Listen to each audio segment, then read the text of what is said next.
Okay, we're here. Hey everybody. So, many of you will know this, but I tested positive for COVID on Tuesday. Started feeling bad on Monday night, and it's been a rough few days for me. So I'm not necessarily at my best right now. Last time I had COVID was very, very, very bad. So I hope it won't be as bad for as long this time. But I think that I'm very excited for this stream. I think it has a chance to be our best of all time. And I think that Jessie feels that in her bones. I think I feel that if we survive this stream, we're doing well. Our microphone already isn't. What happened? What? It was leaning at one point. Now it's straight up and down, but that's okay. That's fine. Yeah, it's all good. Anyway, but yeah, Yeah. it's really more of a, I will honestly be amazed if we make it all 2 hours without having to say we need to go early this week. That'll be because I am not super high on energy and I'm the healthy one. I feel like my brain has decided, well, since our house is a sick house, because we've been quarantining from all other staying away from all other people. It's like my brain is telling me I'm sick too. So just like be low on energy and do nothing. It's kind of funny, we started this stream a couple minutes late, and the leaf blowers waited a couple minutes to start. And then our air conditioning Here comes our air waited. conditioning. So everything waited until we hit start, and now everything is making noise. And anyway, yes, I will not say I think this is going to be our best stream ever, but it will, I think, be memorable. And hopefully Yeah. David lasts. So I did want to say something random, because I just want to say it out loud. This is an observation I made, and I'd like to see if it was possible to back it up with empirical data. But I feel like there have been more Major League Baseball games this season with a score of at least 10 runs than in any previous season. That is a good question, because I remember, especially early in the season, there was 1 week where just game after game was getting reported, and with scores like 17-5, Yeah. and it's like, in Major League Baseball, it should be unheard of. Like, that is absolutely crazy. But it will be the streamest stream of all time. I think so. By the way, yesterday, I honestly, I think I was a little better at this time than I was today. But I'm going to say, from an outside observer, yes, you were, but you also crashed hard enough last night that I'm honestly just grateful that you're better than you were last night. Yeah. So, but the day before that, which was Tuesday, was awful. it was really, really bad. So I honestly didn't know if you were going to make it through Tuesday night. Yeah. Hey, I made it though. You did, Anyway. you did, but I was So, incredibly concerned. My feeling is that it should be fine for Saturday for Conlane Conflict episode 3. My feeling is that it should be fine. And we'll see. I think tomorrow will be a fair bellwether. I will add one more caveat Mm-hmm. to the you should be fine. So far I am testing That's negative. true. Yeah. And fingers crossed that holds and I remain safe from this round of COVID. But if I get COVID, I am Then, supposed to yeah. be competing on Saturday. And it depends on if I get it, how it affects me. If it's anything close to what David experienced, then I will be down and out for the count. Yeah. And Carl, I think next season. So in other words, I think, despite the technical difficulties of the first episode, which, let's be honest, lost most of our viewership for good. They were like, this is ridiculous. We're never coming back. I would love to do a second season, and I want to do more teams. And so, Carl, you be thinking about it. This first one, honestly, we didn't want to get too many teams involved because there were a lot of moving pieces Yeah. and a whole lot for David to figure out. Because I was on a team, I couldn't help any of David's work. I couldn't see anything he was doing. I couldn't talk to him about it. If he had questions about, like organization or whatever, like that was all on him. And so that made it very difficult. Like, it's hard. We work on a lot of projects the other person can't see for a lot of reasons, and Yeah. it's difficult. But anyway, Yeah. it was a limit of 3 teams was, I think, smart for our first go round, just to try to make sure things could work. But I do want to let's just take a moment, since often we don't jump into it at the beginning of an episode anyway. Anime fan has asked an interesting question. I don't know, this might be to either of us, have we ever revived an abandoned conlang? And I will say yes, kind of, which is, the way my own conlang history worked, right?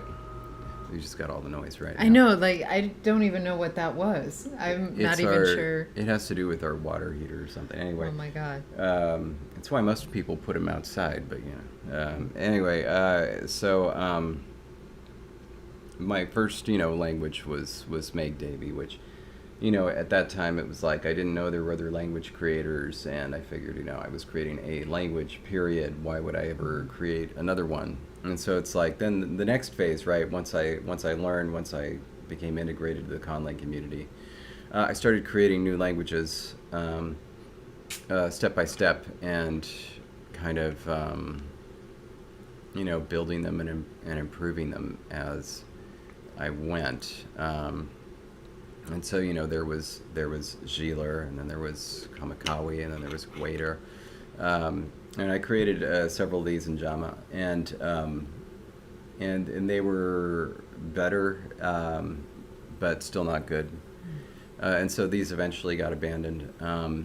A while back, and this was like a while back, I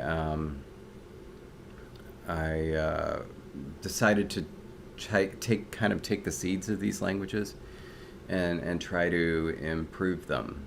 And so I was doing that with Giler. I did it with Gwader, and I was trying to improve. I tried to improve the fonts, and also make the writing systems a bit more authentic. I was trying to capture what it was I was doing with the language and redo them, but I eventually abandoned that because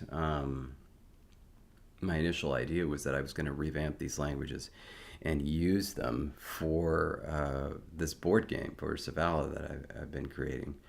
But then 2 things happened. One is I was doing it was like there was so much that had to change, understanding that the speakers were animals, right? Because there was a lot of stuff that was built in there which just wasn't assuming animal speakers, and that just didn't make sense. And so it's like you kind of had to undo a lot of things, redo a lot of things. Like especially with Giler, which was going to be for the cats. It just didn't feel right. Like I could definitely like the kind of like asemantic morphophonological character of it I could reproduce. The font created a much better version of it, and specifically I kind of like sketched out the ideas by hand of what needed to change, and I gave it to my cousin Claire Ing, who created the font itself, and it's a beautiful font. It's the best version of that writing system that exists, but the language, it just wasn't up to it. So that was part of it. It was trying and not achieving the effect of it. And then also it was just around that time that I'd started working with Jesse on Motherland Fort Salem. We were off. I started working on other projects with different people. I didn't have another project for Jesse, and so I thought maybe we can do this. Because again, like part of the impetus for even creating LangTime Studio was I was doing these live streams of working on television show and film material by myself. I also did two of them, one which didn't end up getting recorded with Jesse, that I would put up on my YouTube channel, the Daedalus one. But of course, you couldn't do it live because it would just violate NDAs, and it just wouldn't be fun, to just spoil things like that, even if it weren't, massively illegal, right? And so all of these work streams would have to go up a year, 2 years later, well after whatever I was working on had aired, right? And I always thought it would be fun. It's like, wouldn't it be cool to do it live? And it's just, you could never, ever, ever do that with a TV show or a movie. And so it's like, but wait a minute, here's an opportunity. We can create something new and actually do it live, because the only, spoilery stuff or NDA would be violating would be my own, right? Because it's my own stuff. And so that was kind of why we did LangTime Studio. So yeah, that was why I didn't kind of revive. And the old also ones. what you would be spoiling if you did have spoilers is a board game which you're supposed to know Yep. how to play before going into it, and not like, it's not like this is for a book David is writing where like he's Yeah. totally giving away plot twists. Right. I will say though, two things. I never consider a conlang truly abandoned until I decide like this project really has no creative interest for me. And I think I have only ever truly abandoned one language project. And that I will never pick it up again. It's abandoned for a reason. Every other language project I've ever done, I don't consider abandoned because I still return to it. I have never attempted to revive and redefine a language that I have created. I think that that process, honestly, I would rather create a new language than put in the amount of energy, time, and creativity it takes to revive something that I want to change. And so for me, if I revisit an old conlang that I haven't touched for a while, not abandoned, just I haven't touched it for a while, I create within the confines of what I created for that language. So I don't try to actually change it. It's I create more vocabulary, I expand its grammar, I maybe translate a few more things, but I work within the system that's already there.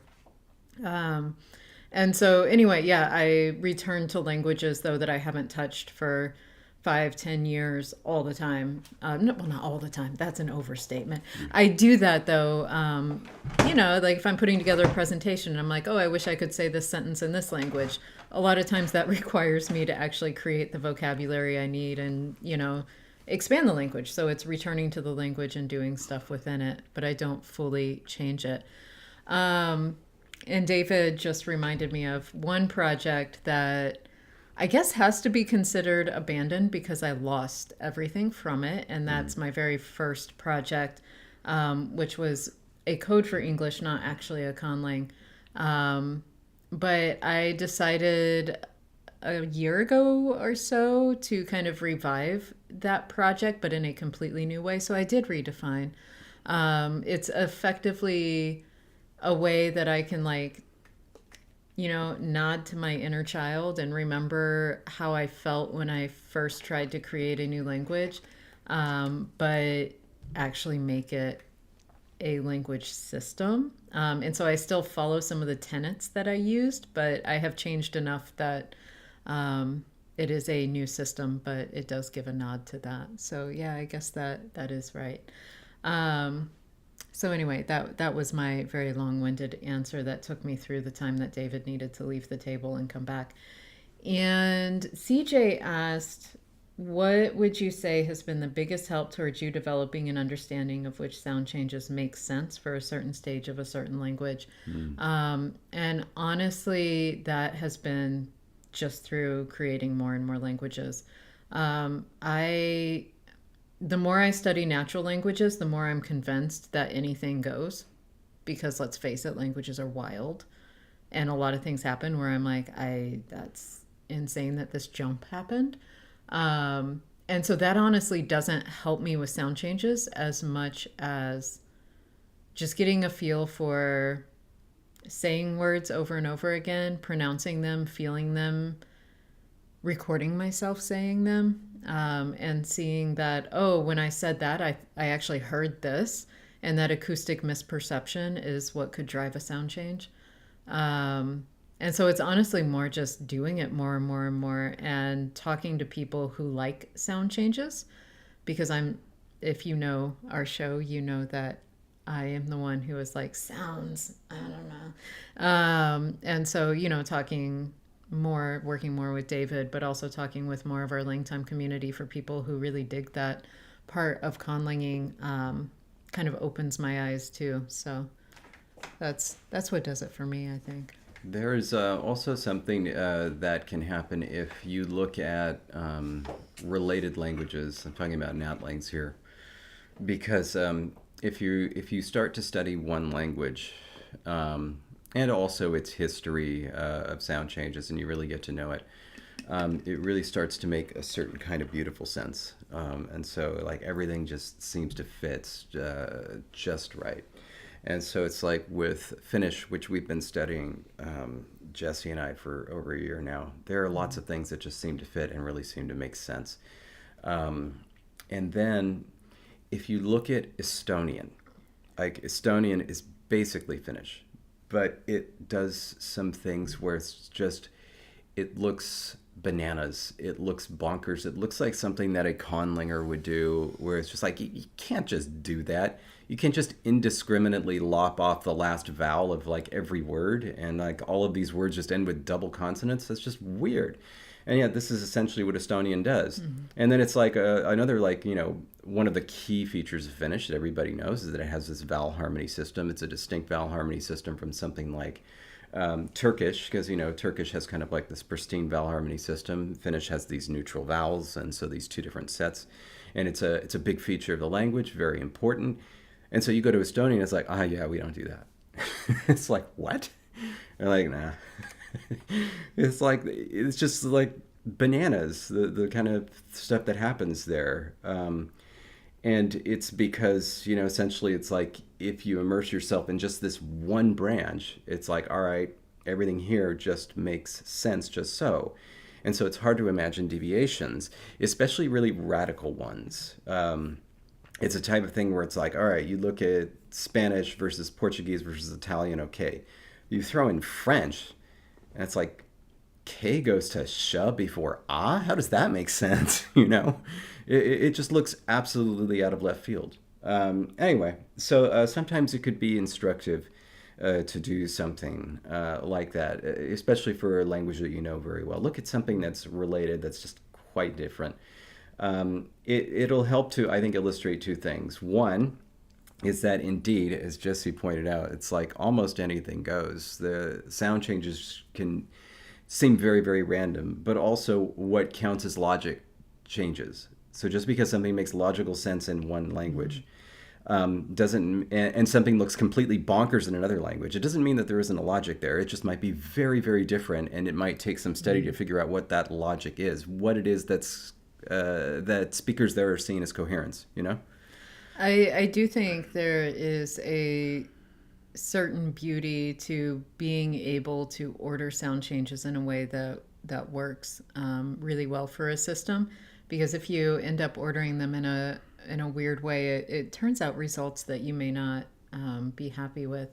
I also think that it's important. I think conlangers are often too caught up in the is this natural? And I think instead the focus should be on, am I trying to do too much in one sound change? Because sometimes we're like, it does this in this environment, this in this environment, and this in this environment. And you need to like really stop and say, does it make sense that it changed to 3 different things in 3 different environments? Or does it make more sense to have 3 different sound changes and then play around with the ordering of when each takes effect? And really a lot of this is about what sound do you want, for the end product. And so sometimes you'll get that within 5 to 8 sound changes, and sometimes you'll be a bit more LangTime Studio about it and put 35 sound changes in, and then scratch your head every time you go back and go, where did this happen? Hey, to our credit, if you go back to a lot of the early stages, there were only like 20 sound changes. No, like there were only like, we'll say like, it's just going to be this number. Yeah. And then you go to like an episode later and it's like, oh, we're going to need one more. Yeah, yeah. And then another episode, like, we just need one more. And then it's like 5 episodes later, okay, like, we need another one. Oh, that's going to cause a change here. So we come by them honestly. That is true. Anyway, I do want to... And that happens with a lot of inflections because it's like we just find out that, oops, this doesn't work if we have this inflection. I want to point out Bibleridian's comment that we missed up there. Yeah, he says the secret project I'm working on right now is a spiritual revivification of one of my earliest grammar sketches, except hopefully not as terrible. Oh, Bibleridian is on my team, and I don't know about this secret project. Oh, I need to grill him and find out what he's working on. Okay, so I think we're ready to talk about the poll now, David. Yeah, and actually, I would like to. Dark Horse made a comment that I would like for us to file away. Essentially, how the level of quality for building a dam that a given material is might be something that the beavers in code say lexically. So, if, for example, a particular type of wood is good and sturdy, but another one is a bit too flimsy, that might be something that they note in some way. And I agree. So let's kind of file that away and see if if it comes up at some point. So I will, sorry, one more sidetrack. Then I'm going to let you do poll results. Give your throat a break for a second. I will say, Mateus, it does make sense when writing rules up, like once you've decided this change is happening and this change is happening. And if they're happening in that order, like bam, bam, bam, why not write it up together in Lexergy as one thing? That totally makes sense. I think what I was talking about was more of like if you decide that, a T is going to be a glottal stop at the end of a word, but it's going to be something else at the beginning if it's before this kind of sound, but something else in the middle. Like it doesn't necessarily make sense to have all those happening historically at once. It would make more sense to kind of spread them out a tiny bit, which gives you the opportunity to say this change happened before inflections, this change happened after inflections, and then you get some variability in there that's kind of cool. But anyway, when you're writing it up for Lexergy, honestly, the important thing there is it giving you the output that you had wanted based on your sound changes. And so it honestly doesn't matter how you put it into Lexergy. It's making sure that it actually works for the system that you've laid out. Okay, now I'm going to let David get to the poll and let him talk. So we had, we were talking about demonstratives before we finished last week or last time. And we came up with some parameters that demonstratives might be sensitive to. From those parameters, I think I came up with 6 possibilities. And Jesse helped me whittle them down to 4. And that was what we presented you with. I think we gnawed them down. Yeah, we gnawed them down to 4. We felled that tree. Yeah. So, so these were the 4 that we decided upon. The first one... Mateus remembered to vote. Oh, that's really nice. The first one was number and proximity. So the number was just singular versus plural, but the proximity was going to be based on earshot. So in other words, there was going to be 3 levels, a bit like proximal, medial, distal, except that the medial versus distal was actually whether you could hear it or not. In other words, it was going to be singular or plural, and then right next to you, not right next to you, but you could hear it, and not right next to you, but you couldn't hear it. So that was the distinction there, and it would have given us 6 demonstratives. B was a simple proximity distinction, and then this mobility distinction. So in other words, this was going to be a distinction of whether or not something could be moved easily. So a tree is not something that could be moved easily. A tree trunk, however, is something that is mobile. And so proximity was going to be binary, near, not near. And so that would give us 4 demonstratives, nearby movable, nearby not movable, and then Not nearby, movable, not nearby, not movable. A tree trunk is easily movable. It's able to be moved by beavers, A log is. A trunk is what's rooted in the ground and takes like a pole digger to get it out. I think that's what I meant. Okay, okay. Thank you. A log, though, is, Yes. the tree that's on the ground. And yes, Yeah. totally movable. Okay. So next, and so that would give us 4. Next was proximity versus height. So this doesn't pay attention to number. So this is like German, right? German doesn't have demonstratives that pay attention to number. Right. Yeah. And so number is not important. Actually, it wasn't important for B either. And so the proximity was going to be simple, near or not near. But there was going to be a height distinction, which was if it was on ground level, on beaver level, below ground, or below the water level, or above ground. And that could be in the sky, or it could be at like tree level.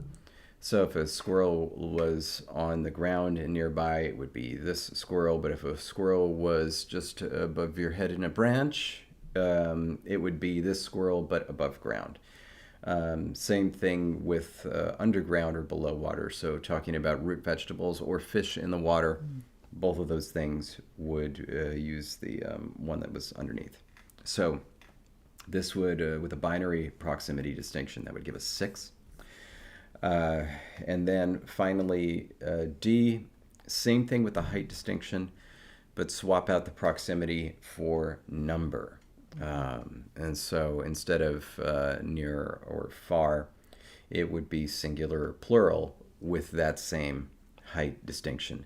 And so again, that would give us 6. Mm-hmm. So those were the options. I was pleased to see that there were votes for all of them, so that means it was a good poll. Even so, there was a very clear winner, a less clear second place. It was a little muddy, but a clear winner, and that winner was C. So proximity and height. So no number, but that proximity distinction. So the correct option, Bubba, honestly was A. That was what I was hoping for. A or D, I think, were my favorites. Then B. I think C was my least favorite. I actually, I think B ended up being my favorite because I thought that could lead to some interesting things.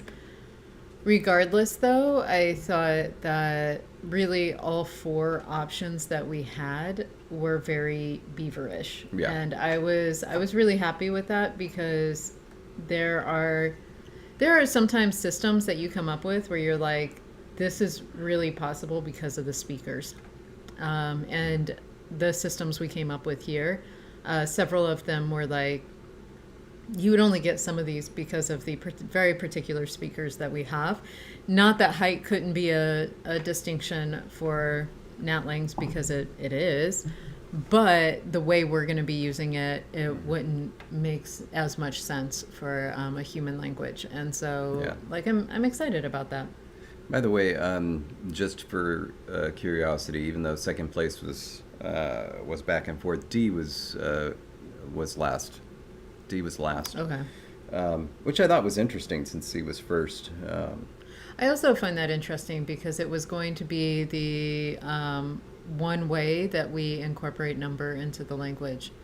Yeah, that's actually something that I was a little concerned with. We now have exactly one way that number is incorporated, and that is the personal pronouns. So that's it. That's the only place that you see number in our language. But, whatever.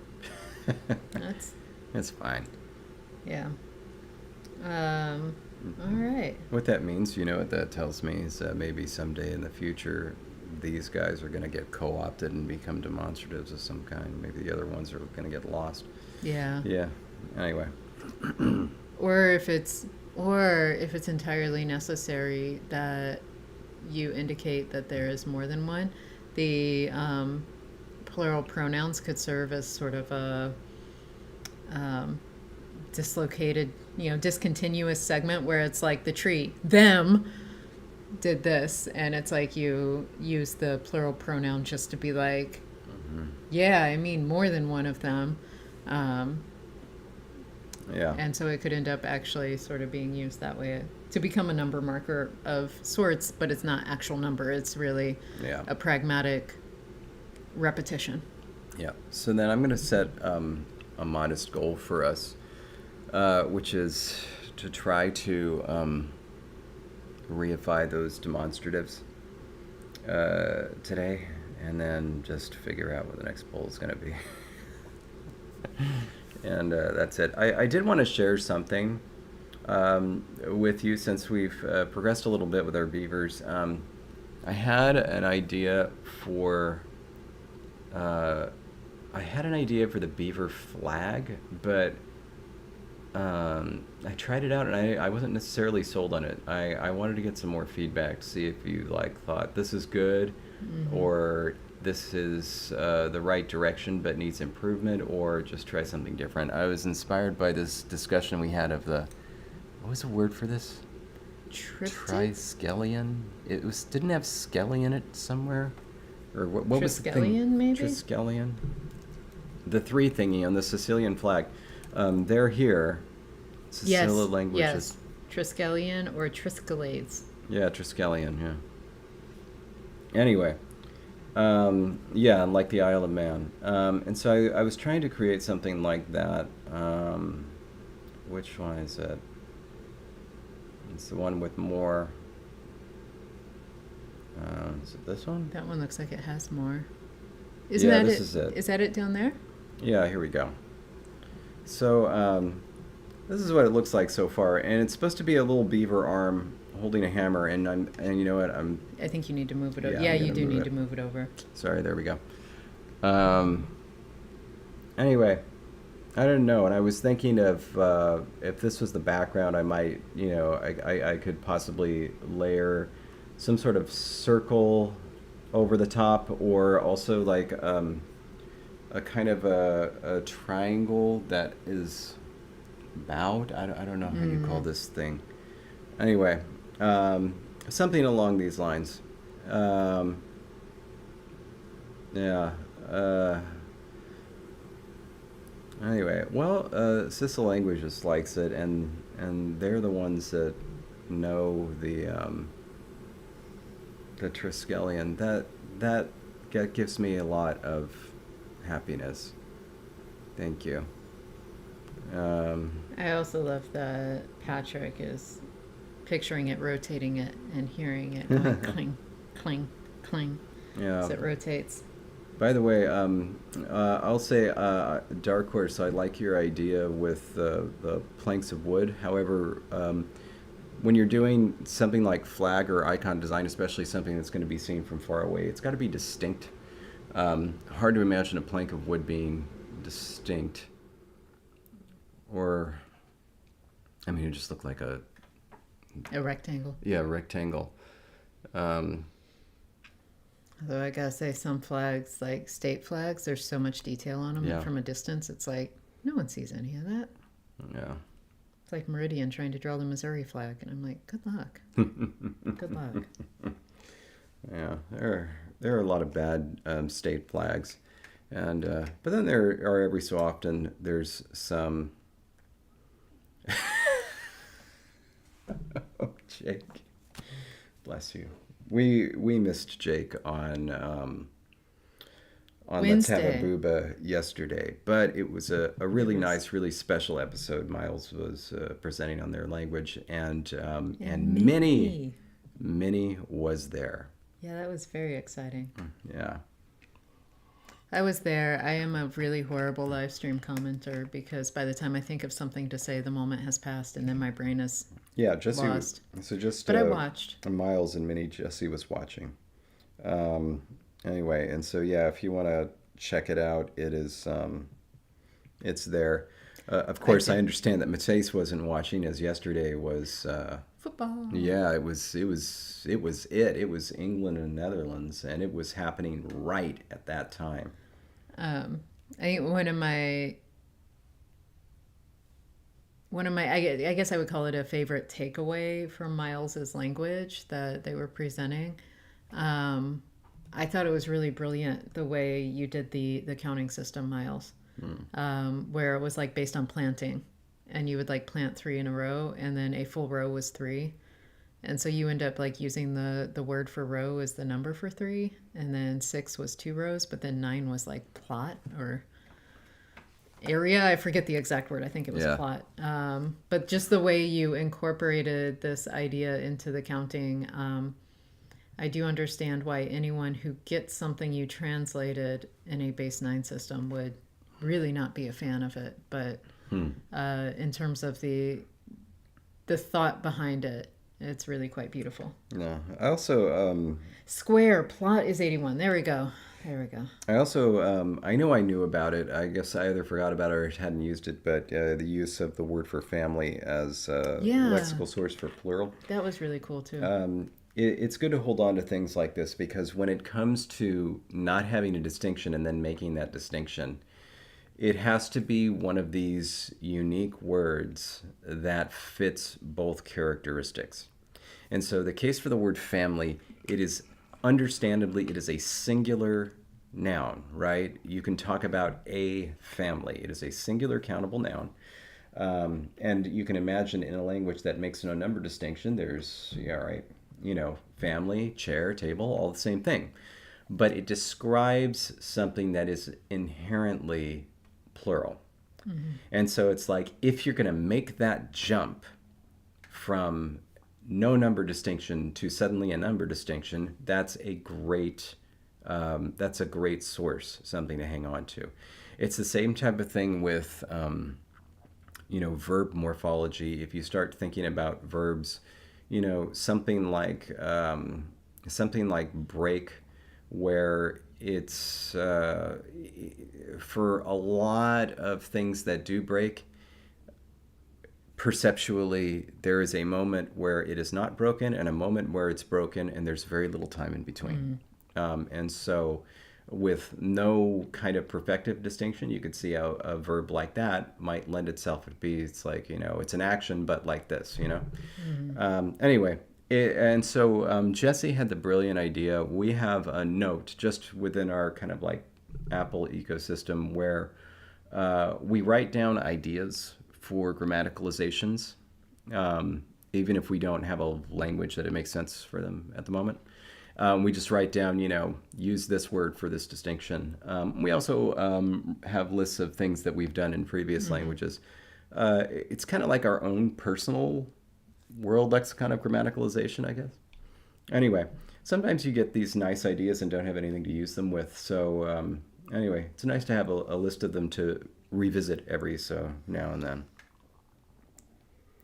Anyway. Indeed. Yeah. All right. So, okay.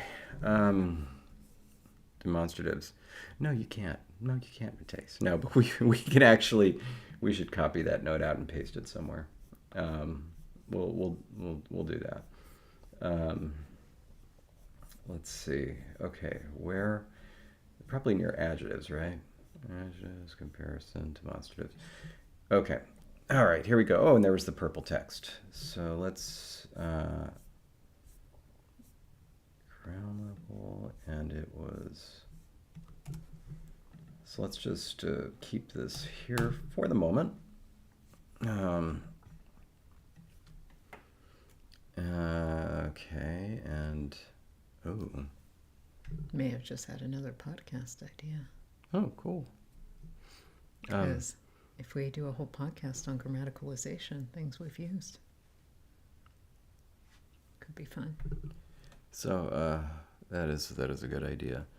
By the way, I totally got lost here because I'm wondering about where these demonstratives are going to appear. I mean, all of our modifiers occur after the fact, but it's like we haven't done numbers yet, right? I know that we've decided on the number system, but we haven't done numbers yet. Did we? Did we decide on the number system? Oh yeah. God, We're not making the same mistake. Remember? Is it 10? Where we do it's 10, where we do the same poll twice. I know. My memory is just shot. I don't know. I think you're David. Maybe. Yeah. Is that your name? Okay. Let's see. So, let's see, demonstratives. They're sensitive to proximity and height. That at least is a true statement, somewhere we can start.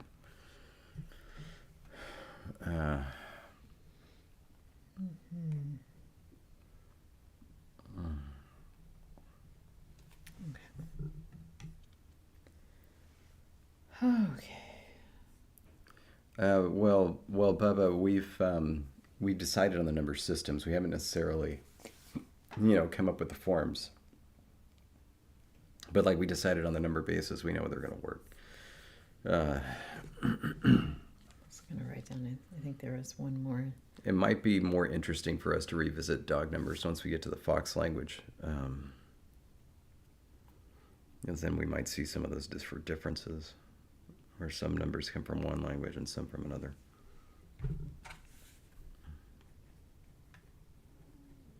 Okay, making one more note. Remy is so much a cooler name since Ratatouille came out. It's one of our favorite animated movies. So George, we decided on the number base for the dog language. I mean, the dog language is done, but essentially the idea behind the dog language is that it is a kind of a mixture of several different dog languages that came together when the dog clans merged. But there are a few dog-related clans that decided not to come together in the Confederation. One of these were foxes. When it came to the numbers, we decided on variable number bases. So it's this base up to this point, and then it switches to this base. And the idea is that some of these numerals would come, like for the up to the first base would come from one language, and then the next base would come from another language, and then the next base would continue on. As I think it was Bubba pointed out, it may have been others, like you wouldn't be able to tell the difference if only one language exists, right? Mm-hmm. And so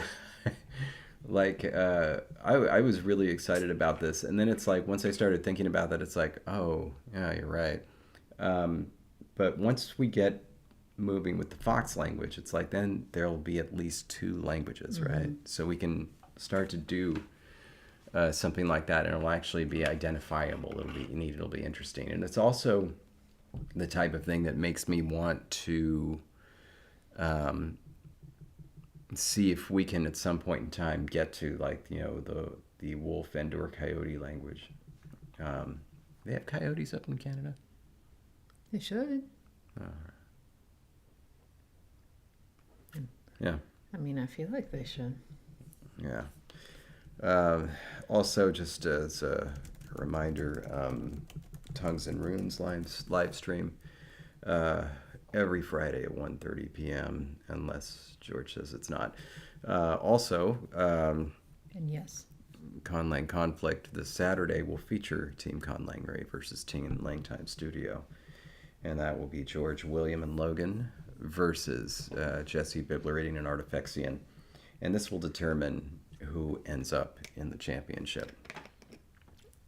And like right now, if Conlang Ray beats us, we'll have a 1-1-1.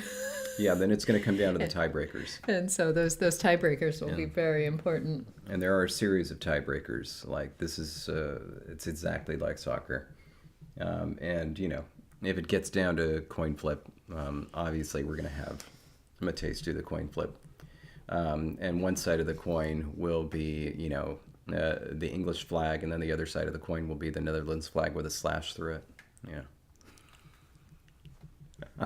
I'm sorry. Wow, David. But Mateus will do the coin flip, but different coins. Oh, anime fan. I don't know if you know this, but there are flags for all five of the languages already. I was just getting to the beaver flag now. Um, like I can, their emblems are on that font, and so I can show them to you. But if you want to see them in color, go to our Redbubble store because I've got each of them up there. Um, though, and so it's nicer to see them in color, I think. Uh, okay, so yeah, in terms of sources, let's see. Right. So we're doing proximal, non-proximal distinction. And then we need ground, underground, air-ish.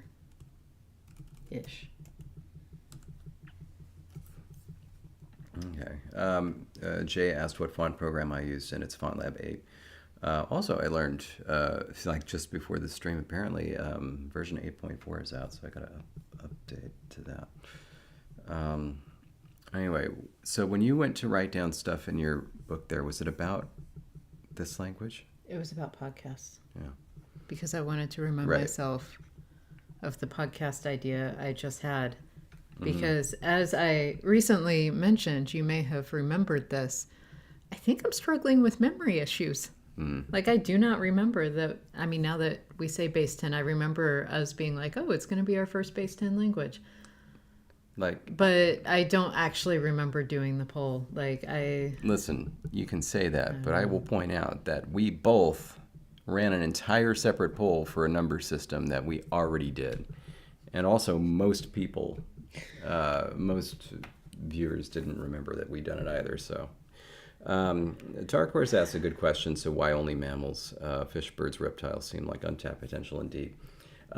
It's just too much. I decided early on that it wasn't going to do anything for fish. But for birds, reptiles, and insects, I decided something different. And so maybe you weren't around for this, but the insects are going to get bigger and more aggressive. And so they will become a much greater threat than they were otherwise.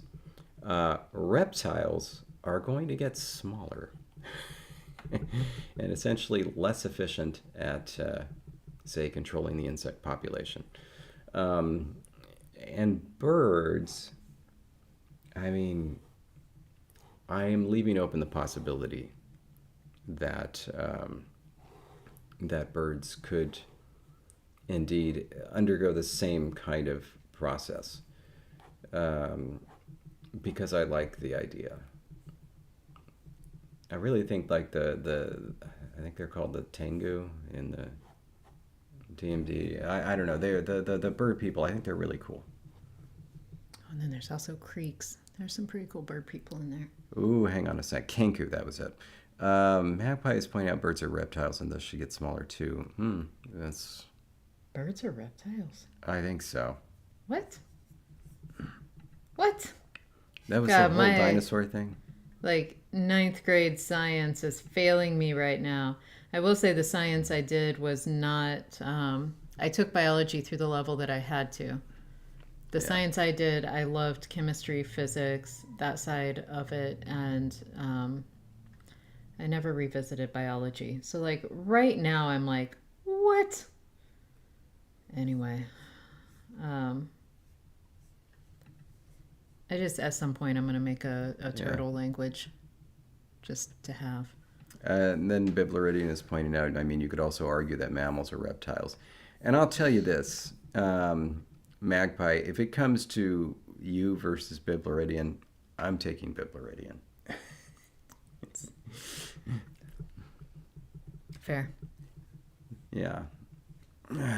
Okay, so David, Yeah. Given the split we have in the demonstratives, my first suggestion is just going to be to say that the sources end up being sort of compoundy in nature, where we have some sort of root that means proximal, some sort of root that means not proximal, distal, whatever, and then something that means like dirt, water, air, and then they combine.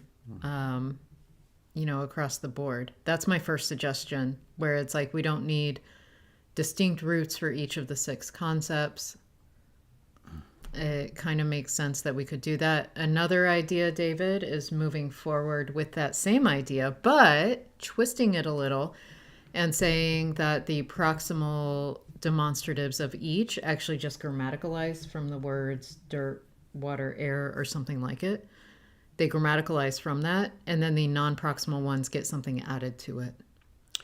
I like that idea better. Okay. I like that idea better. Now, and the reason that my head is kind of like spinning is it's like, where are these things placed with respect to the noun?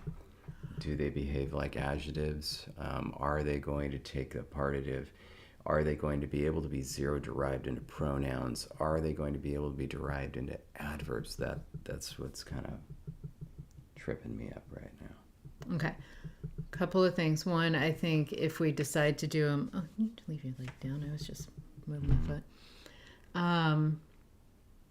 If you like the noun source, then we can move forward with that way of thinking and start figuring out how they would behave depending on the actual process of grammaticalization, of which I have a couple ideas.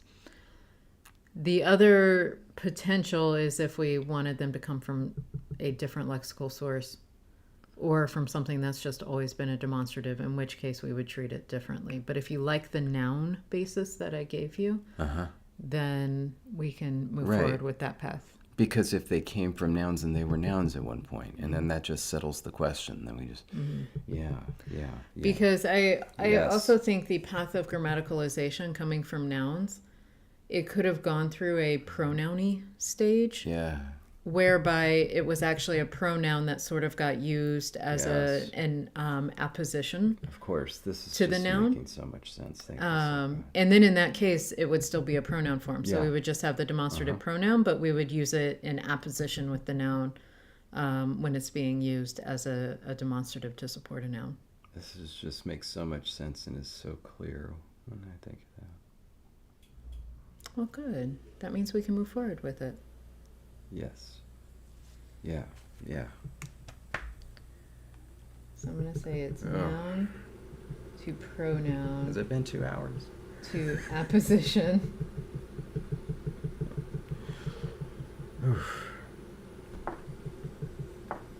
Bibleridian, if you're so science, why haven't you beat COVID? Yeah.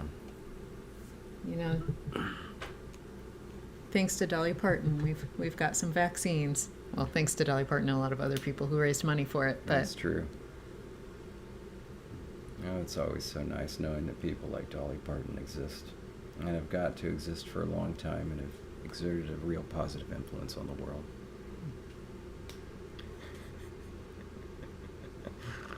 Putting the science. Oh, that's amazing, Matthias. Okay. All right. So then, okay, a lot of these pathways are clear. Let's think about what's the thing that's going to be added to, like before we actually start creating forms, let's think about the thing that's going to be added to make it far or not near. I guess it could be added to mean far. It could be added to mean close either. I don't know. Whichever one we come up with a form for. Something that means blurry or dark because they can't see very well. So if it's in the distance, it's just... Or something that means we can't hear it. David's going to get his way. I'm going to get it. But yeah, that's kind of good. I like that. I like that. I like that. Yeah, blurry. Cloud. It's clouded. Yeah, cloudy. I like that. Is that too much of an English metaphor, though? I don't know. Okay. It's eye damned. Yeah. And that is true, Jake. I guess then the question is, how do beavers know? Like, first of all, the non-proximal could have come from some sort of sight issue where they couldn't see very far. And then now that they have glasses, because of course they do, and all beavers in this world have to wear, some sort of eyeglasses or goggles, they can see better, but, they still use those same forms. And so the non-proximal things are now suddenly much further away than they used to be.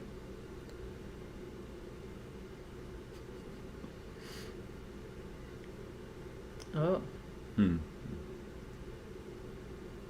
Wow. Yeah, we're throwing shade in only the way conlangers can, right? Oh, man. Anyway. All right. Okay, so Okay. So here's my thought. I think that our nouns, our original ones, let's have them in, all of them in a consonant, okay. at least at the proto stage. Okay.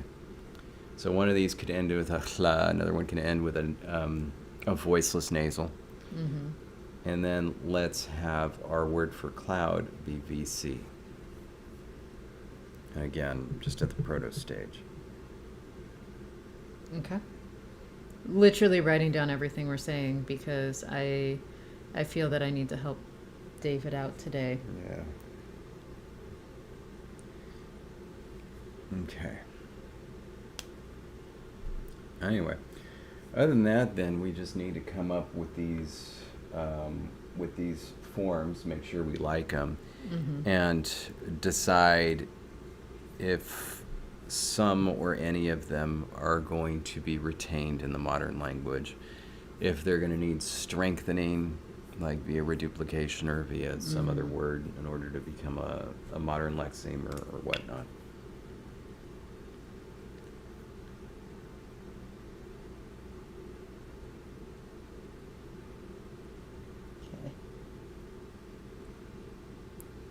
Okay. All right. So Jake, I think, suggested ILH to stand in for the voiceless L. If That makes sense for well, oh shoot, I was gonna say that makes sense for proximal, but that's only if we were adding that's only if we were going to decide to have a word for proximal, but I think that cloud as distal makes a lot more sense. So I think then that would just be ground. Okay. Ground, or just a second, I'm also trying to make sure we don't have something that means ground, air. No, we don't. Okay. No. We have dirt, earth, and soil as wooth. Wooth. Huh. And so that one, Oh. we just didn't. Yeah, that's fine. Okay. Stay right there for just a moment. I Okay. want to look at this for a second. What if this was actually a term for, actual dirt got extended to mean land or ground, and then the original word for ground was lost, and that just referred to the place, land. And not only that, we can use that. It can be two things. It can be the demonstrative, but it could also be a place determination, like a place marker, for Like town names and yeah, stuff. yeah. Okay. Yeah. So yeah, thank you, Jake. I think that we're gonna go ahead with that. So, because if I'm right, that's just gonna show up as E, right? Long. I think I forgot to. Let's see, Lexergy. This is Tapahla, just not what we need at the moment.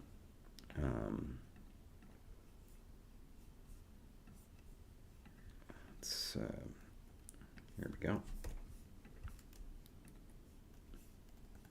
Oh, what happened? Where'd it go? Where'd it go? Oh, what My little friend. Oh, there it is. Here, I'm going to put it up top. There we go. Yeah, it just comes out as long E. Okay. So E. And so that will be ground. Yeah. All right, so I'm going to... So becomes E. I'm just going to...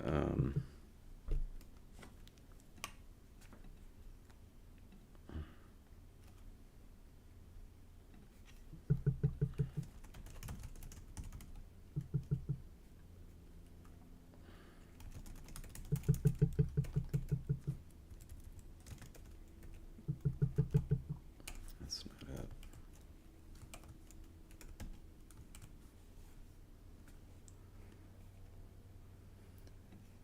Placed by Wooth.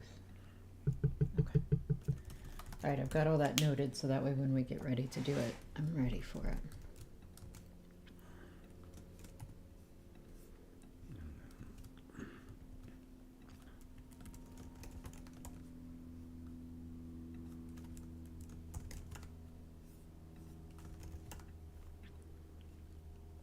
Okay, so I just have those put in place.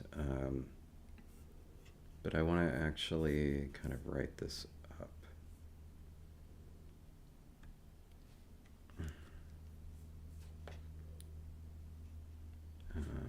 So first...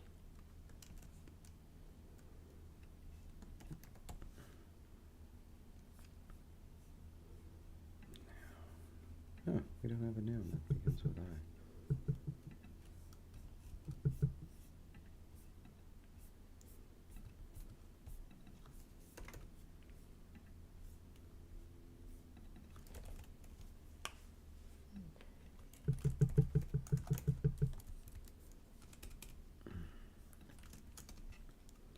And 1-0 is what we use for old, right? I think so.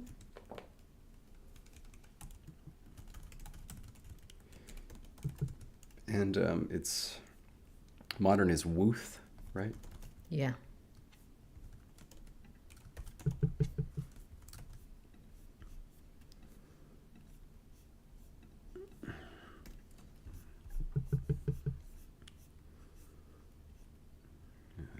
Okay. And yeah, 1-0. Okay. Then we're adding the secondary definition to wooth, and it means Yes. land. And it's going to be both ground and land, right? Yeah.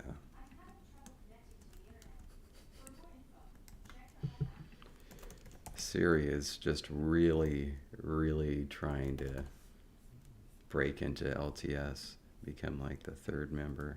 It's not going to happen. I mean, that does remind me, though, we really should fix the internet in that corner so I can work at my desk. George is going to go get a baby. How nice. I wonder if he's going to go to Target or some local chain.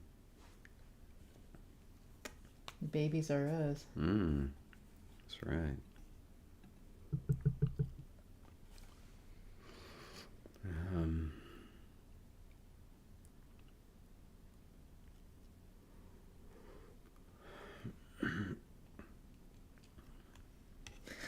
Miles says, just get one down at the corner, baby Dega.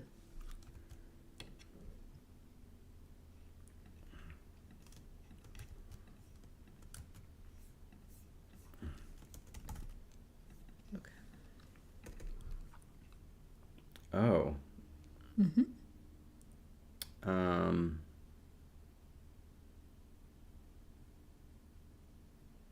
Oh, for the vowels. We wrote up a thing. We wrote up a thing. Thank you. I'm going to get to it. Okay. Here we go. Triple sequences simplify to double, whereby the first vowel drops out entirely. Double vowels. Where sequences of 3 vowels occur, like vowels reduced to a single vowel. Here we would technically in the protoform have had, I don't know if you want to say it was e, in which No, case it would have been goes to I. It would have been a, I, hla. Right. What was the protoform of Probably L. I'm not worried about those. I'm only worried about the first one. For sasa? Yeah.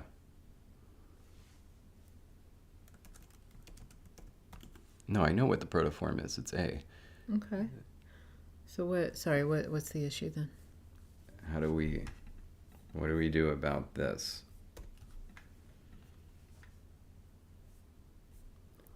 Well, that would happen, I guess, depending on when it happens. But, VV, we have those simplifications. So we have 3 vowels. I'm assuming we have 3 vowels before this point. And so A-E-E would become A-E, and A-E becomes A. Yeah. So it'd be sase.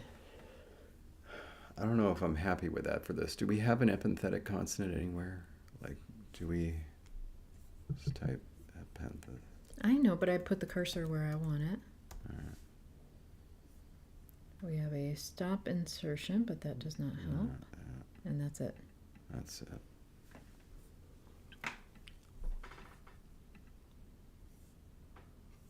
This, I don't necessarily like that. Like it becoming A for this.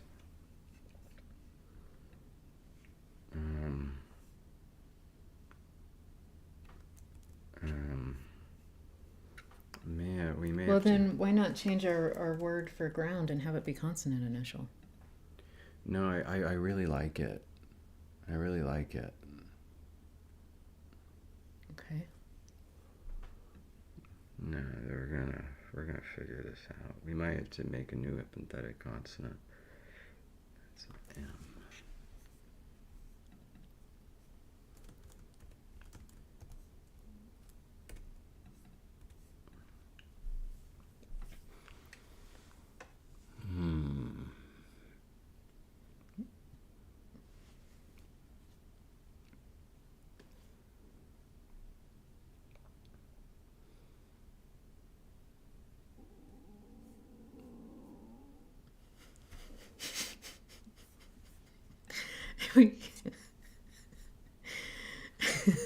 In the silence, it is filled. I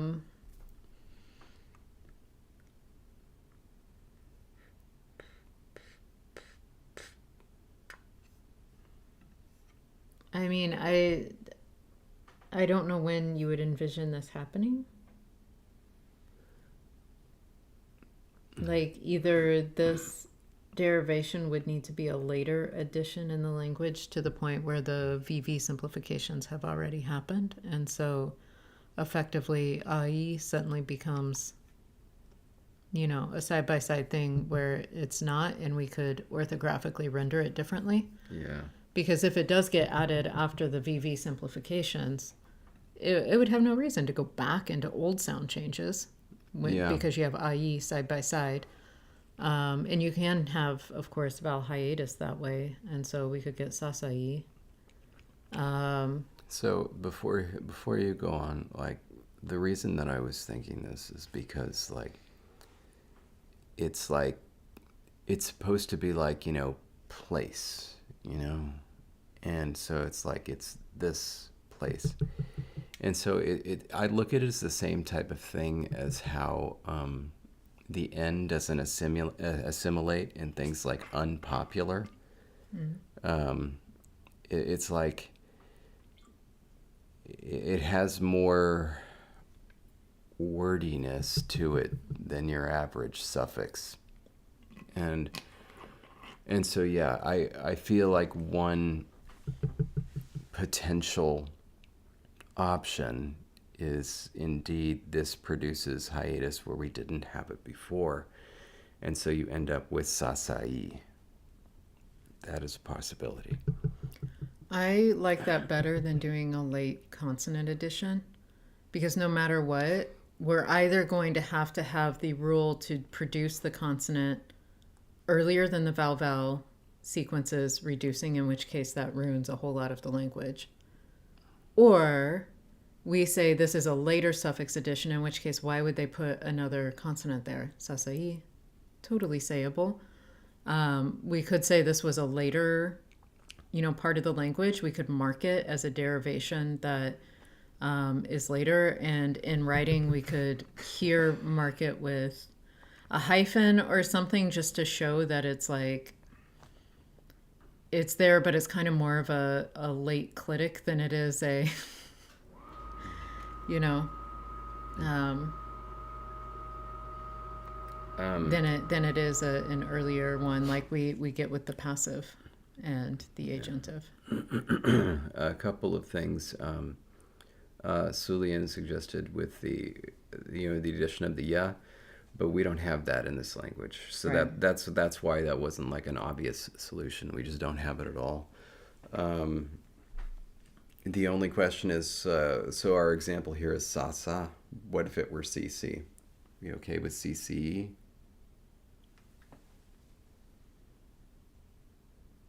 I mean,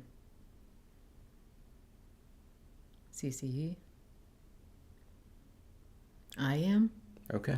Are you okay with that? With this being, because this does lean into the vowel sequences more than we had been in this language. It's certainly quite distinct and interesting. Because effectively, it's like saying for a long time, what you did was say like stone place over and over, stone place. And suddenly, stress wise and everything, it became, instead of stone place, it just became like stone place. And it happened. And we have it here. I swear like I'm looking at a different chart than the passive and the agentive. Where was that? I looked over at the chart and it was like sasai. That was down here. Oh, because it was being added to verbs. Gotcha. Yeah. But here we have it. We have thaki. Also bali. I should check to see if these actually end with these consonants. If it's a late addition, it would though. Hmm. Because it would have run through all the sound changes. Oh, I wasn't doing that with these.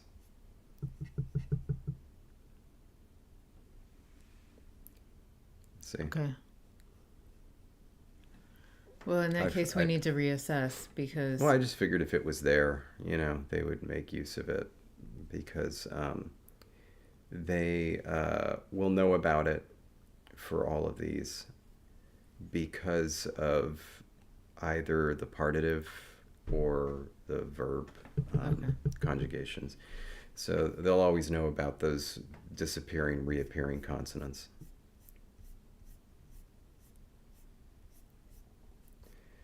But both thaki and bali do indeed end with those vowels. So.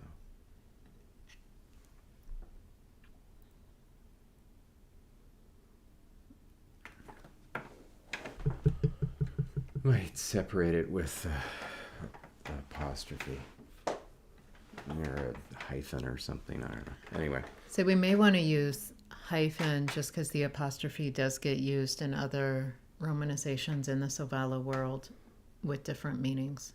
Yeah. I don't think we have any. Do we have any glottal stop apostrophes in our languages? It's only the adjectives in the mouse language, only right? The adjectives. And I assume just in these instances. Is that right? To kind of separate it, it's sort of like how in English you can put re on things, but when it becomes like re-examine, we like to have that hyphen there, or the diaresis over the second e. Yeah, add diaresis. Oh god. I want to type this out in chat so we can see what it looks like.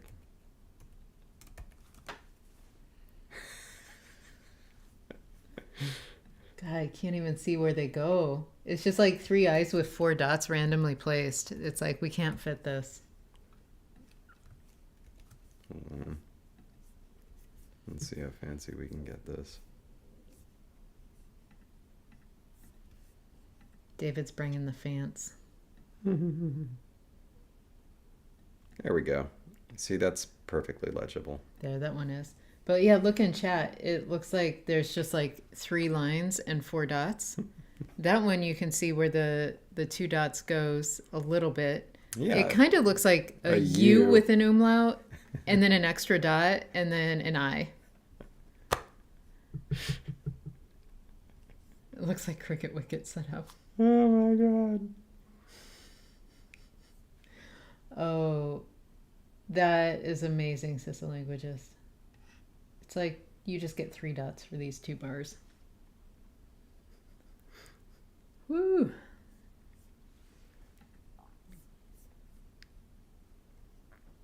Okay. That's actually, Jonathan, that's very pretty. I like that. Anyway. So we got one. I think that calls for a little celebration. Yay!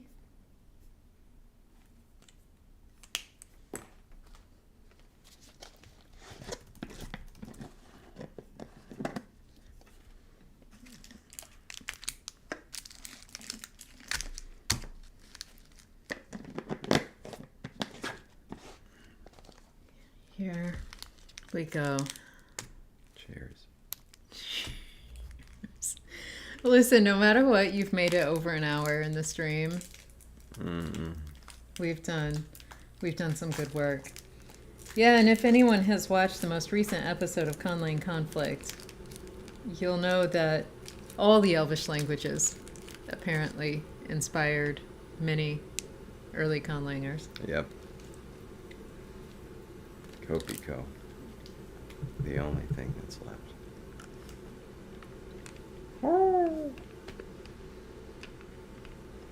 All right.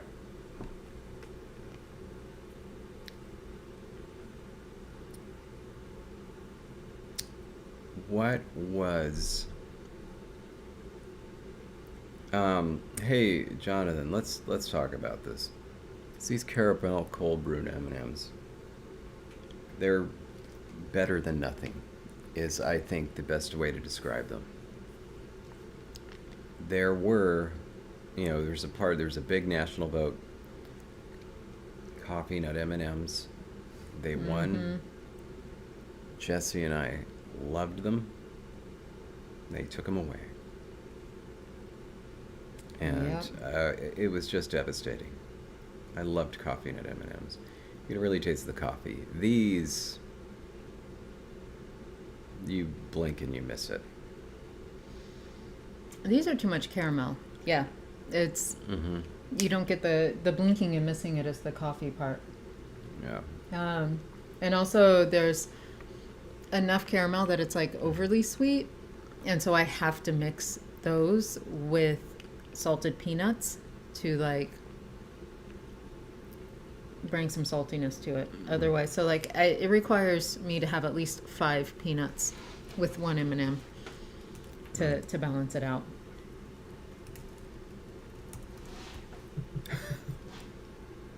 I really like Artelambion, by the way. There is, say what you will about the design of websites from like the 90s and early 2000s. They don't break. The information's still there. You can still access it. Something like, at least for the HTML, if it was on Tripod or GeoCities, sure, I get it. But, like, if it's on like even if it's on a WordPress, like some of my old WordPress blogs are effectively gone because like updates didn't happen, backward compatibility, and blah blah blah blah blah. Ardle Ambient still looks like it does back then, and it still has all that fantastic information. It's really nice that so many people took it so seriously and did good work. Anyway, it's like, yeah, I know it's not pretty, but why are you there? You know? Anyway, so the ground level thing, that makes sense. What were the other two that you came up with, the sources? Water and air. Right. Now, okay, yeah, I get it. And then it just, because like I was, like when I was immediately thinking of it, I was thinking of like underground and then also like at tree level. But like, that's all right. You can start with water and air and get to those two. It makes sense. It makes sense. All right. Let's do it. Let's do it. Okay, so we know that we have a word for wind already. That's fine. Hey, you have handles, Miles, in whatever state it is you're in? It's just... Ohio? Really? They're in Ohio? We were just in Ohio. The heck, did you not want to see us? Jerk. Just? We were there 2 months ago. Yeah? I was not just.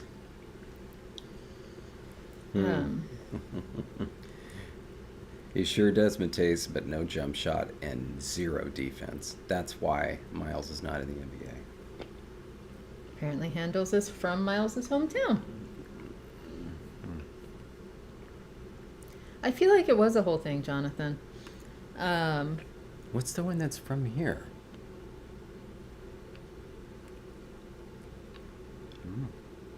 Did you think Handles was from here?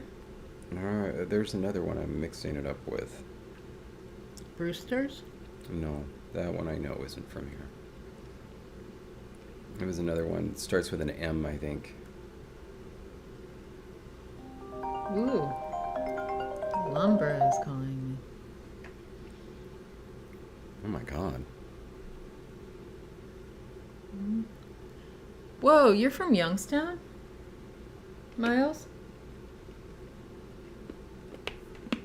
Like, this is new information to me if I'm just learning this. I would have remembered that bit. I feel like you're not in the Youngstown area anymore. Mainly because that is not where Remy works, and I feel like you two would have quite the commute.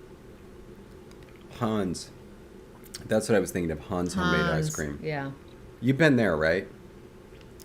I think so. Okay, I hope so, because I really wanted to take you to that one.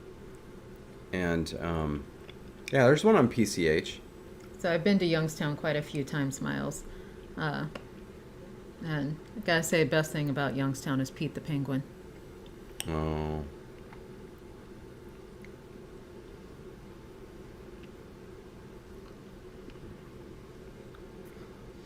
Oh my God, Jonathan found a conversation on Discord between you and Miles about this. I'm assuming us being in Ohio and Miles being in Ohio and us not being able to see each other. That's right. Hans homemade ice cream. That's from Santa Ana. It's originally Orange County, 1972. Okay. That was why I wanted to take you to Hans homemade. Specifically, the one in Costa Mesa. I don't think that I've taken you to that one. Or it's not there anymore. What? Anaheim Packing House. And then there's one on PCH, but that's the one on PCH. You know what I mean? I've been to the one in Anaheim Packing House. That's the one I've been to. Okay. It looks like there's only one in Santa Ana. I guess that's the one I was thinking of as being in Costa Mesa. It must be technically in Santa Ana. Anyway. All right. So, you have a word for water? No. I already looked to see if we had air or water, and we don't.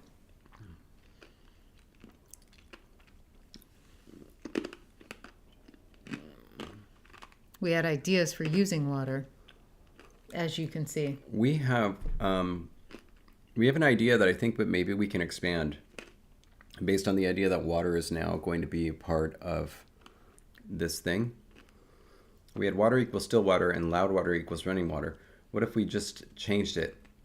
Water is now demonstrative, and then we have quiet water and loud water. Okay. Why is our word for quiet so big? Because we liked it. Oh my God. We can't do that. We could have happy water. Home water. We could have home water. Do Yeah. we have a word for home? No. That's good.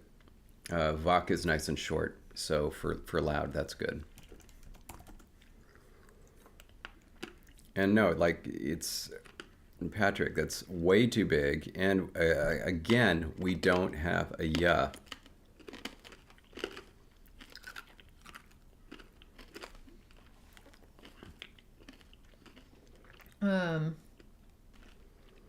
Miles had suggested whom with a voiceless M at the end. I think Miles was thinking potentially for air, but I feel like that could work for water as well if you like it. Where was that? Like 30 minutes ago. Well done to you. Look at you saying you don't remember things, and you remember that. I wrote it down. Oh, well, there you go. And so, yeah, if you like that one or if you want to play around with its form. You know, there is, Jonathan, I'm going to miss you. Bye, Jonathan. One of the things that was so bizarre about this, about COVID and where I was like, something's off, is that my left wrist was hurting really badly. That is not normal. No. Oh, interesting. You know what? Yeah. I think if we do use the base as Miles suggested, we should use it for water because huva is wind. Yeah. And I think it'd be kind of cool to have whom if we use it mean something else instead of looking like it's wind based. Okay. But are you aware that loud water is then going to sound like fung va? Because of Bach? Yeah. Oh, that's hilarious. Well, wind is loud air. Why wouldn't there be some folk etymology about this loud water and loud air? You're right. Okay, let's make sure. It would actually devoice, wouldn't it? Don't we do weird things with the voiceless nasal? I'm taking a look. Okay, proto is just regular V. Hitting the apply. No, just fung back. So no, nothing happens. Fung back. Oh, we nasalize the vowel when it drops. That's the difference. Yeah. So huva would be wind. Fung vak would be loud water. Yeah. Or running water. Yeah. Okay. Let me. Are you okay with that? If you're not okay with that, we can play around. You know, David, it's just how are you? It's just a party. You know, it's just a party, and everybody's here, and they're having such a good time. Let's keep it going, man. You're not familiar with the Jessie theme song, are you? What is that? From the Disney show Jessie. No, I'm not. I need to play that for you when we won't violate copyright. I'll play it for you after the stream is over. All right. I'm looking forward to that. Voiceless M. Voiceless M. Voice. When your vocal folds are vibrating, voice. Look, this is running water. See also, and then I'm going to come back to that because we don't have that yet. Okay, and down here, I'm going to do Hurak. See entry. Got it. Okay, and then we need a word for home because the quiet water is going to be the home water. And we don't have a word for home yet. Mm-hmm. Yeah, at first, honestly, Jake, I thought she was talking about her own personal theme song as well.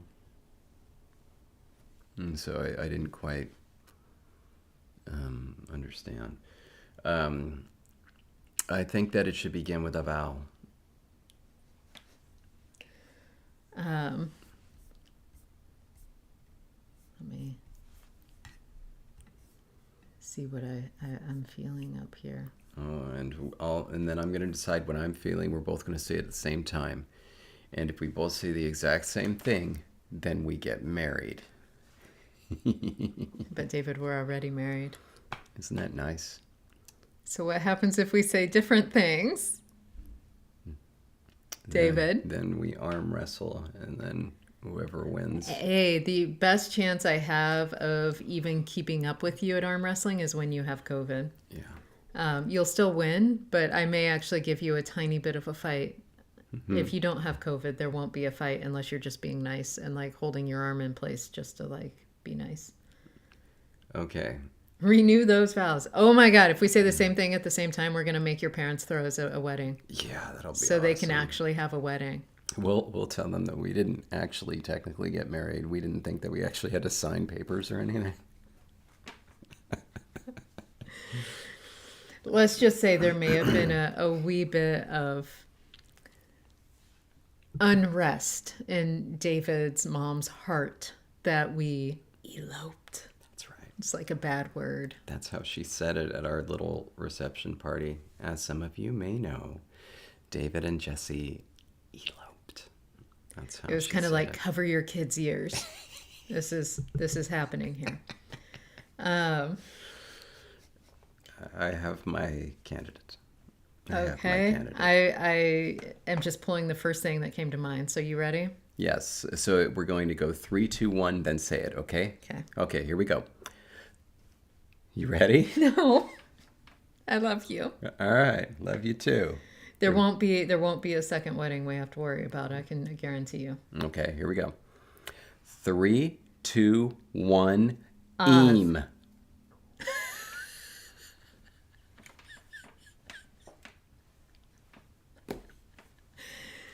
Love you, David. Eam is beautiful. And so this would become fumim. What did you say? Odd. Oh, that's pretty good, actually. I was thinking about that as well. Yep, same word. Same word. Phonetically odd, phonologically eam. No. Orthographically eam. Phonologically odd. It's just like a weird quirk of the beaver language. When you see this one particular word, you know that it's spelled eam, but you have to say it odd. Yeah. I don't know. I kind of like, you know what? Forget everything you heard. What would go with fum? Forget everything that you've heard. I want to ask you what sounds like a better word for water. Don't think about the meaning or anything else or who said what. I'm just absolutely kind of curious. And this will be still water, like not running. It's like, Yes, still water. Here we go. Because when a coda that's a voiceless nasal is in between vowels, it just voices, right? I don't think so. Well, that's how you have it. What? The M was voiceless in the root. Oh. So intervocalically? Oh, voiceless nasal. Yeah, just voiceless. Okay. That's totally what I asked. I think you said a voiceless fricative. No, you couldn't have said that. Or a voiceless consonant. Wow, David. As soon as the stream is over, you can take more Dayquil. No, sister languagist. Meme is like when you put a picture and then you put some words on it as a joke. I'm not sure why you would say that. Oh, man. Icelandic is a water language? But water changes, and Icelandic hasn't changed in over 1,000 years. It's the same as the Vikings.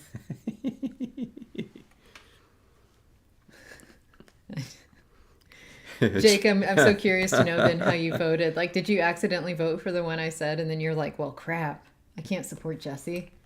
Yeah. It's a frozen water language.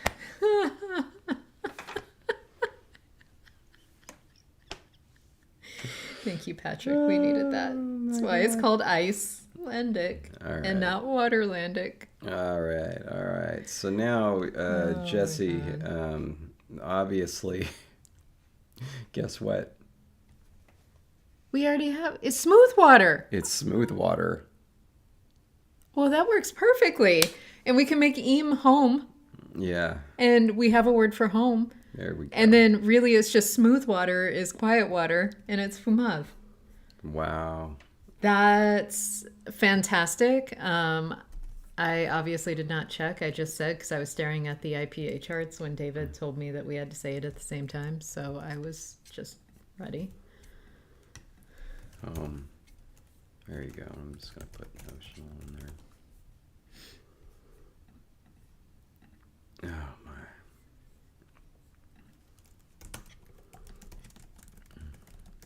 Whoops. Okay. And then are you making an entry for home? Yeah, I did that, and You now did. Okay. I'm gonna go to the Fumad.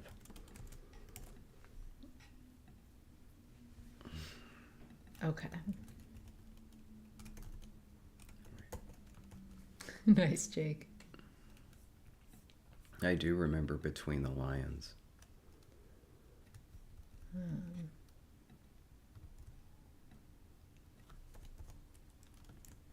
I used to watch Between the Lions with a girl that I was a nanny for quite a bit. I also like Dragon Tales. That was a good one. Oh, that was a good one.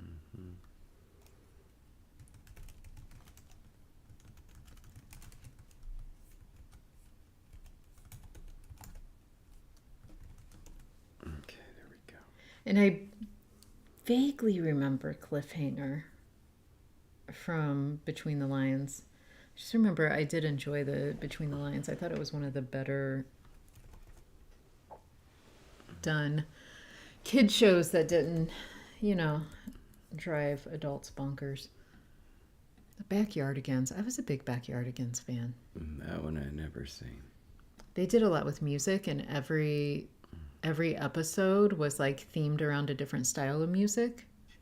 And so their songs were very catchy, but in a lot of different styles of music to expose kids to a lot of different ranges. And like it was a lot of fun. All right. In order to actually finish this, we need a word for air and a word for cloud. Mm-hmm. That's all we Um, need. We have E. Foo. oh God, my foot just keeps falling asleep. I don't need this anymore. You're kidding, anime fan. Oh, that is sad. Let me tell you, there was an entire set of DVDs I bought just so that way we could have the. There is a Secret of Snow 2-part special. It was a little Backyardigans movie, but you know, a movie for kids, so it was really only, I think, 45 minutes long. But yeah, it's the Secret of Snow, and they're trying to make it snow. I love that one.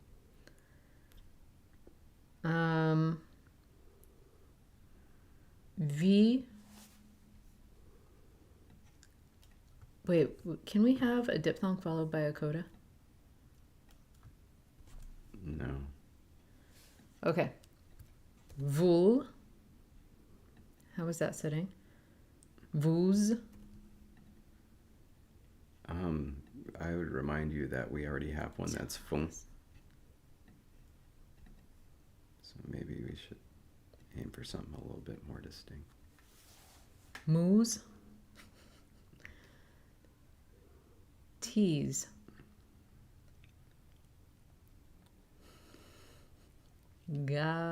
Gal. God? Oh, God. Okay. Could be air. How about with a dent? Zoom. Wait, goth. Oh my gosh, it's got to be goth. Goth. Yeah. Okay. So G-A and then dental T. Yeah. Because that's how we get that. But no, this is, we cannot, it exists. It's both. They both it's exist. Both. Okay. They both. That means.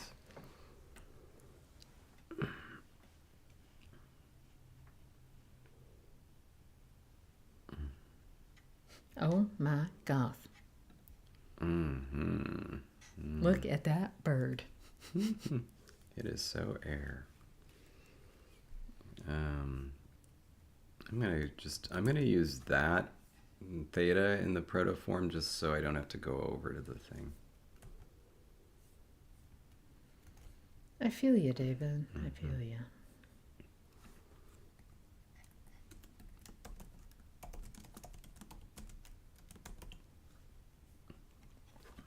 All right. Now I don't know.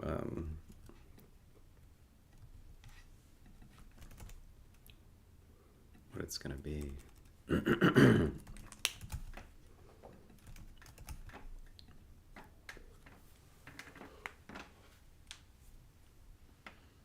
Oh, because if it's gonna be archaic, is it gonna be anything?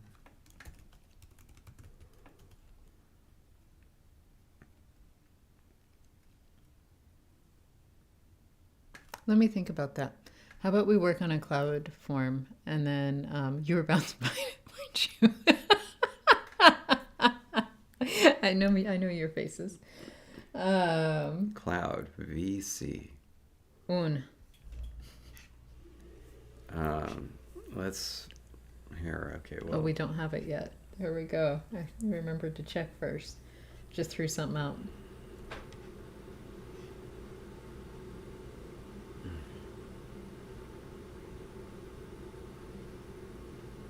I have a funny idea that I think I'm going to do just for all of the fin out there.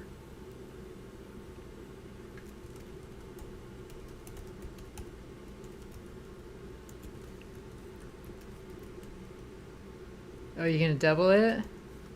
Goth. This should All for strike. the Lady Gaga fans? Yeah, it should strike them as really cool. They should hear that and say, "That's incredible." Gaga, Gaga, Gaga. Because honestly, I think Lady Gaga, indeed. I think Gagath really describes her aesthetic. I love it. Okay, so now I don't have to think anymore about that. Yeah, so that's done. So now let's go to our three. I will say I know more Lady Gaga songs than that. I actually like Lady Gaga, and there are, in fact, songs of hers on our playlist because David has deigned to Oh. put them on because I like them. No, listen. I feel like we're having to have this discussion every single week. But I think that she is incredibly talented as a vocalist and also really talented as a songwriter. But there's just like one or two parts of each song where it's just like terrible. And it's like it could easily be fixed. Like, I really, really love this song, Bloody Mary. Absolutely brilliant. Really, really evokes that 80s aesthetic. But it's like, could somebody not tell her, echo machines exist? You don't have to just say, like, hands 3 times. It sounds like you're trying to make it. It sounds like when, like you're a kid and you're trying to copy an echo machine by just saying it several times. Like, and now up to the bat, David, Peterson. Like, it sounds like that. It sounds lame. Like, why not just use an echo machine? It would just improve it immediately. Why did you only echo Peter and not the sun? Because we're not really good at it anyway. I don't know. It's Okay, so David. Id. Un. Ang.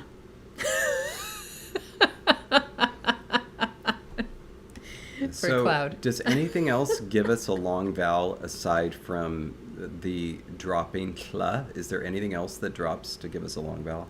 I don't know, babe. I am looking now.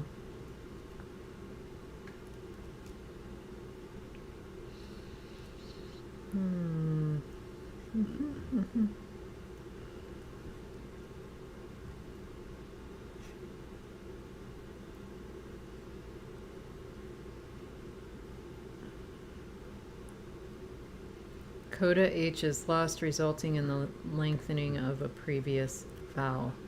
We can also get long vowels by having VV sequences. Oh. And so, you know. Well, But I think all these end in consonants, so that doesn't help. I think it'd be a little silly to make the. The root just be like ai. No, I was just going to say to make the root ah, but. Ah. But I was thinking, so you have wait a minute. What happens?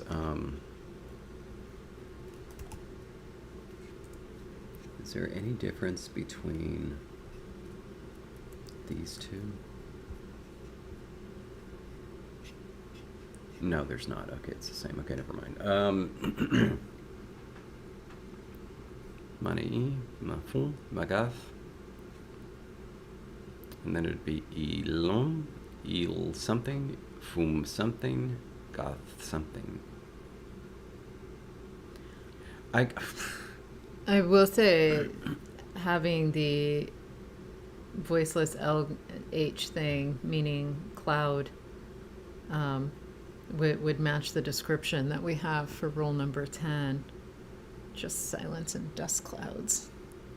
Well, the only thing that we have left, because you-hla is the partitive. Right. A-hla is already spoken for. And so that'd be if. Which is already spoken for. So no. So it's done. Is there anything else that gives us an H at the end, or is it just the hla? I think it's just the hla. That's all I'm seeing. Yeah. This being Boy, something... we really ate those up, didn't we? This being something that was grammaticalized, I could see that maybe another sound that wouldn't typically give us a long vowel would have been lost as a coda. So like another weak fricative or something could have been the ending, and then it grammaticalized. I was trying to... But it, you know, it's not something that would normally happen, but you can have yeah, grammaticalization sound changes outside of the normal sound changes. That's true, but man, I kind of like your idea about A. Like if the protoform were literally just A, you know, and it became A. Sorry, I meant A the sound, not A the letter. A the letter. I know. Gotcha. Ai. Lousy English. Yeah, I mean, isn't that very cloudy? Ai. And so then it would become Ai. ile, fume, gathe. Gathe? Oh my gosh. Yeah, let's do it. Yeah. Ai. I mean, we have diphthongs for a reason, you know. Mm-hmm.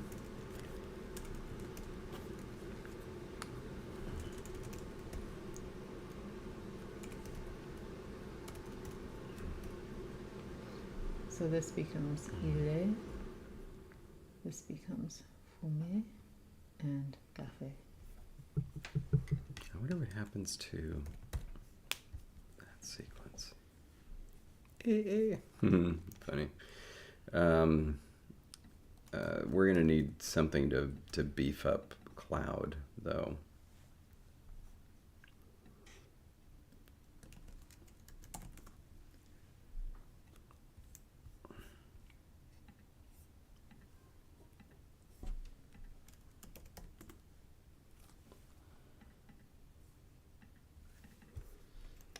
We don't have a word for sky. My first thought was to call it a sky cloud. Oh. Because then we could also have a ground cloud, meaning fog. Oh, that's perfect. Let's just come up with a word for sky.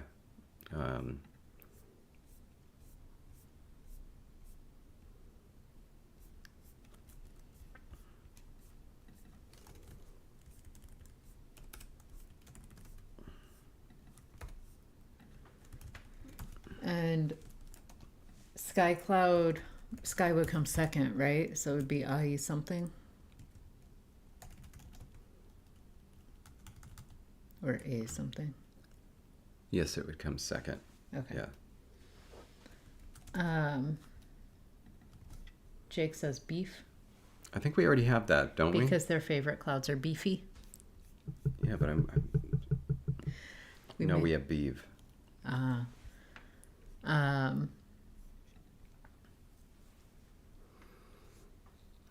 So I don't like beef.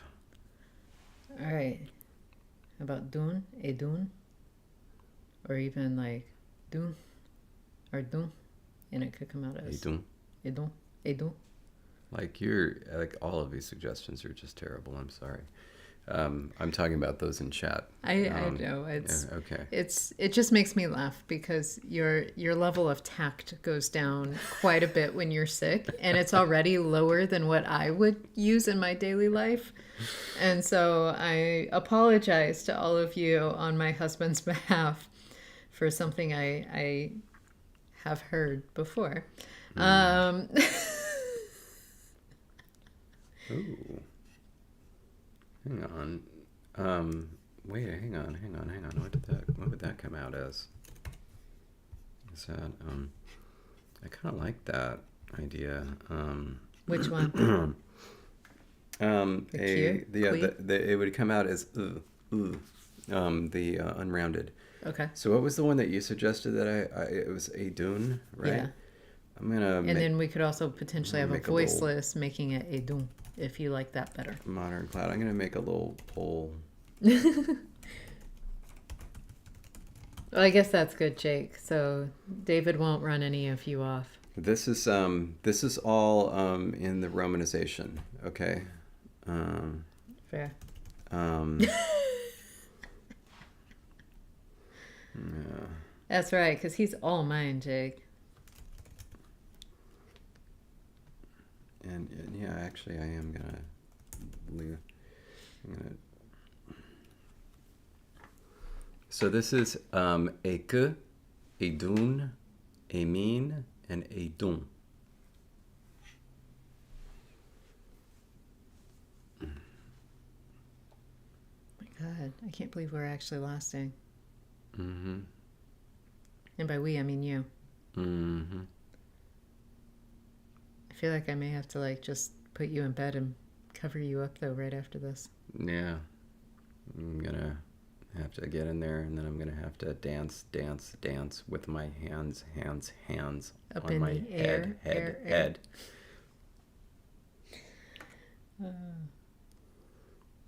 I was trying to avoid the copyright by changing the lyrics. No? Like, And as you all... could not have a producer have said, "Hey, I've got echo machines. You only have to say it once." You know, some people like I'll have to listen to that. the work Matisse. Yeah. that goes into saying things more than once. I think that's what Malagasy speakers say about their demonstratives. Ayo.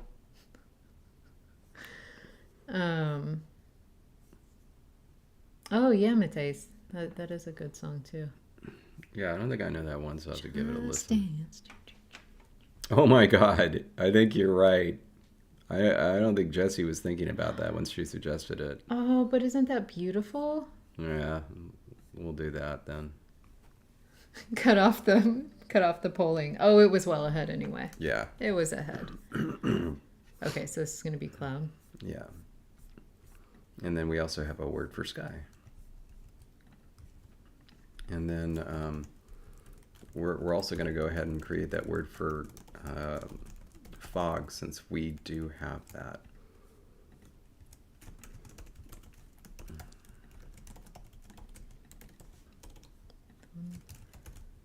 And are we using the old word for ground or the I think, new one? I think we should use the old one.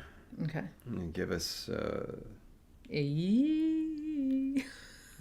what's the old word? Youth. So it'll be youth. Oh dear. But that means it'll just come out as if. No, it'll just come out as a. A. So yeah, I guess we're not gonna be able to do that. But the new one is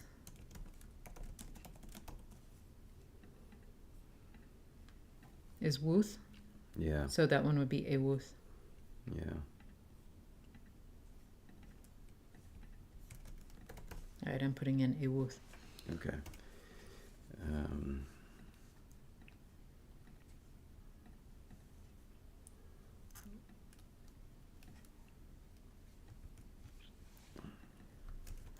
Um, And did you add sky already?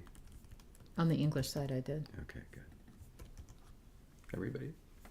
Oh no, David's gonna sneeze. I'm sorry. That was the quietest sneeze I've ever heard from David. I tried so hard. You did very well. That is you. literally the quietest sneeze. All right. And now, so it's a wooth, right? Yeah, it was. A wooth. Hold on. I guess for the poll, we haven't done the orthography poll. Yeah, we can always do that. Yeah, I think that's what we should tentatively say it will be. Unless we come up with ideas for what they could vote on for coordination strategies or relative clause strategies. What's the We also have questions. Is this the proto for that? Yes. I'm going to double check.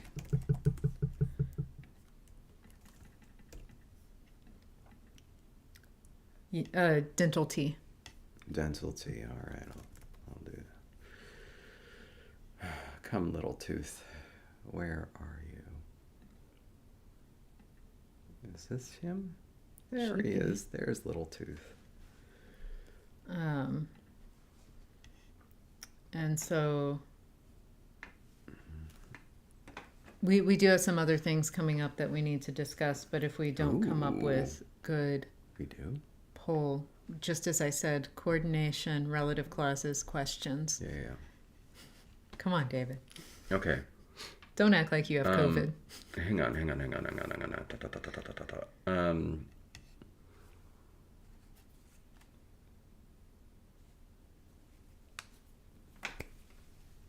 Okay. So yeah, we got that, and okay, but we still have time. We're gonna do a couple of more things here. So We had 2 minutes. yeah, so okay, these demonstratives occur last in a string of adjectives. They co-occur with a noun in the partitive, just like other adjectives. As base nominal forms, they do have partitive forms. Those partitive forms are listed above, separated by a comma, because these should have partitive forms. And so this one will be ilu, this one is going to be fumu, this one is gathu, this one is ilu, fumu, and gathi. There we go. So that's all set. Nice. They may also occur as standalone pronouns. The same partitive rules apply. So that, I would love to put in some, examples to reify this, but at least we've written it down. Anyway. FOMO is the beaver's version of FOMO. It's the fear under missing oot. They are Canadian. They're Canadian. Oh my god. Oh my god. Oh my god. Okay, I've killed David. You did it. You did it. Thank you. You're welcome. All right, You're welcome. everybody. I'm going to go away now. All right. Thank you all for being here, and we hope to see you on Saturday for the next episode of Conlang Conflict, and then we'll be back next Thursday. Bye, everyone.